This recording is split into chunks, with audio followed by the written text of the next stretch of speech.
Assalamualaikum warahmatullahi wabarakatuh. Izin memperkenalkan diri, nama saya Kolbi Arya Ramadan dari kelas SI 601. Di sini saya akan mempresentasikan tugas mata kuliah Bahasa Indonesia dengan dosen pengampu Ibu Meta Ariyanti, SSOS MSI. Di sini saya akan menjabarkan tinjauan pustaka dari 3 buku dan artikel ilmiah dalam bidang saya, yaitu bidang sistem informasi. Yang pertama yaitu buku dan judul yang berjudul Sistem Informasi, Konsep dan Aplikasi oleh Dr. S.R. Rizky. Dalam buku Sistem Informasi, Konsep dan Aplikasi oleh Dr. S.R. Rizky, penulis memaparkan konsep dasar sistem informasi dan aplikasinya dalam berbagai bidang. Buku ini memberikan definisi yang jelas tentang sistem informasi sebagai suatu sistem yang terdiri dari komponen-komponen seperti input, proses, output, dan feedback, serta menjelaskan bagaimana sistem informasi dapat digunakan untuk meningkatkan efisiensi dan efektivitas dalam berbagai organisasi. Yang kedua, yaitu ada artikel ilmiah yang berjudul Pengembangan Sistem Informasi Berbasis Web untuk Meningkatkan Efisiensi Layanan Pelayanan Publik oleh Dr. MAS dan Dr. SS.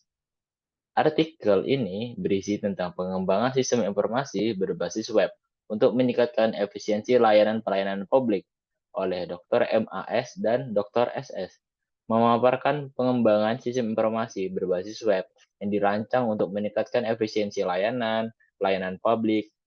Artikel ini memberikan proses bagaimana sistem informasi dapat digunakan untuk memudahkan akses dan penggunaan layanan publik, serta meningkatkan kualitas pelayanan. Yang ketiga, ada buku yang berjudul Sistem Informasi Manajemen, Teori dan Aplikasi oleh Dr. R.S. dan Dr. M.S. Buku yang berjudul Sistem Informasi Manajemen, Teori dan Aplikasi ini memaparkan teori dan aplikasi sistem informasi manajemen. Buku ini menjelaskan bagaimana sistem informasi dapat digunakan untuk mengelola dan mengatur berbagai aspek organisasi, serta meningkatkan kinerja dan efisiensi dalam pengelolaan sumber daya.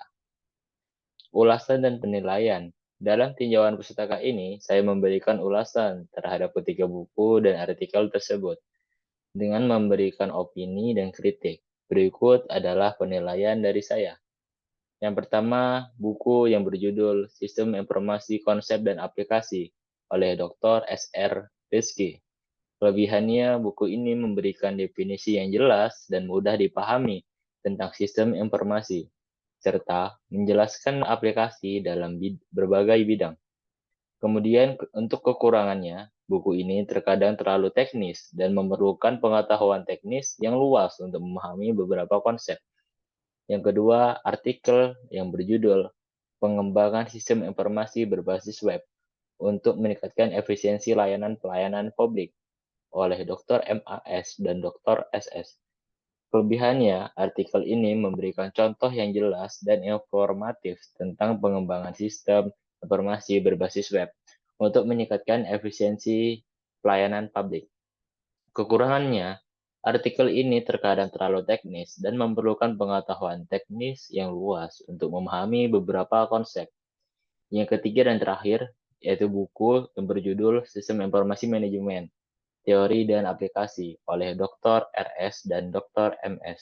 Kelebihannya, buku ini memberikan teori yang jelas dan mudah dipahami tentang sistem informasi manajemen, serta menjelaskan aplikasinya dalam berbagai bidang.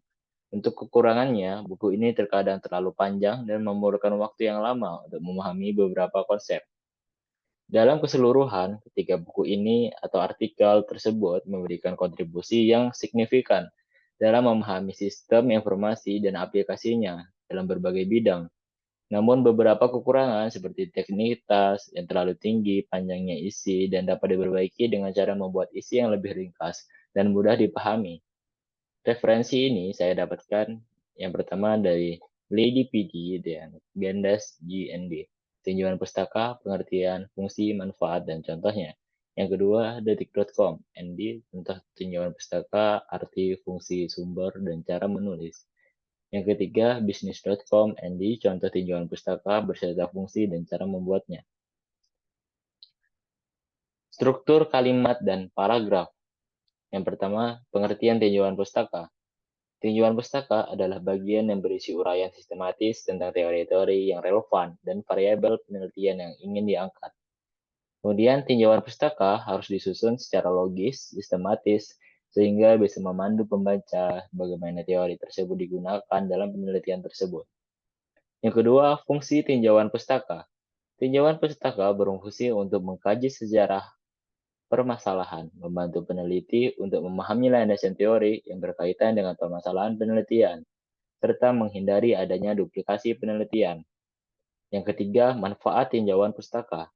Tinjauan pustaka dapat menunjukkan beberapa lama waktu yang perlu ditekuni oleh peneliti mengenai topik yang diambilnya, serta memberikan contoh tentang rancangan penelitian yang dilakukan oleh peneliti sebelumnya dalam mencari jawaban terhadap permasalahan yang dihadapi. Pemaparan opini. Dalam tinjauan pustaka ini, saya berharap dapat memberikan opini yang jelas dan informatif tentang ketiga buku atau artikel tersebut.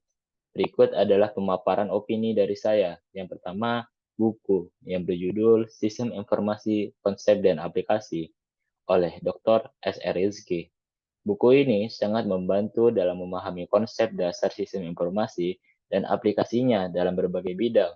Namun beberapa bagian terkadang terlalu teknis dan memerlukan pengetahuan teknis yang luas untuk memahami beberapa konsep. Yang kedua, artikel yang berjudul Pengembangan Sistem Informasi Berbasis Web untuk Meningkatkan Efisiensi Layanan Pelayanan Publik oleh Dr. M.A.S. dan Dr. S.S. Artikel ini sangat informatif dan memberikan contoh yang jelas tentang pengembangan informasi berbasis web untuk meningkatkan efisiensi layanan pelayanan publik. Namun beberapa bagian terkadang terlalu teknis dan memerlukan pengetahuan teknis yang luas untuk memahami konsepnya. Yang ketiga yaitu buku yang berjudul Sistem Informasi Manajemen, Teori dan Aplikasi oleh Dr.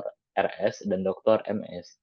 Buku ini sangat membantu dalam memahami teori dan aplikasi sistem informasi manajemen. Namun beberapa bagian terkadang terlalu panjang dan memerlukan waktu yang lama untuk memahami beberapa konsep. Secara keseluruhan, ketiga buku dan artikel tersebut memberikan kontribusi yang signifikan dalam memahami informasi dan aplikasinya dalam berbagai bidang. Namun beberapa kekurangan seperti teknitas yang terlalu tinggi dan panjangnya isi dapat diperbaiki dengan membuat isi yang lebih ringkas dan mudah dipahami. Berikut adalah presentasi dari tugas bahasa Indonesia. Apabila ada kurang dan lebihnya, saya mohon maaf. Wabillahi taufiq wal hidayah. Wassalamualaikum warahmatullahi wabarakatuh.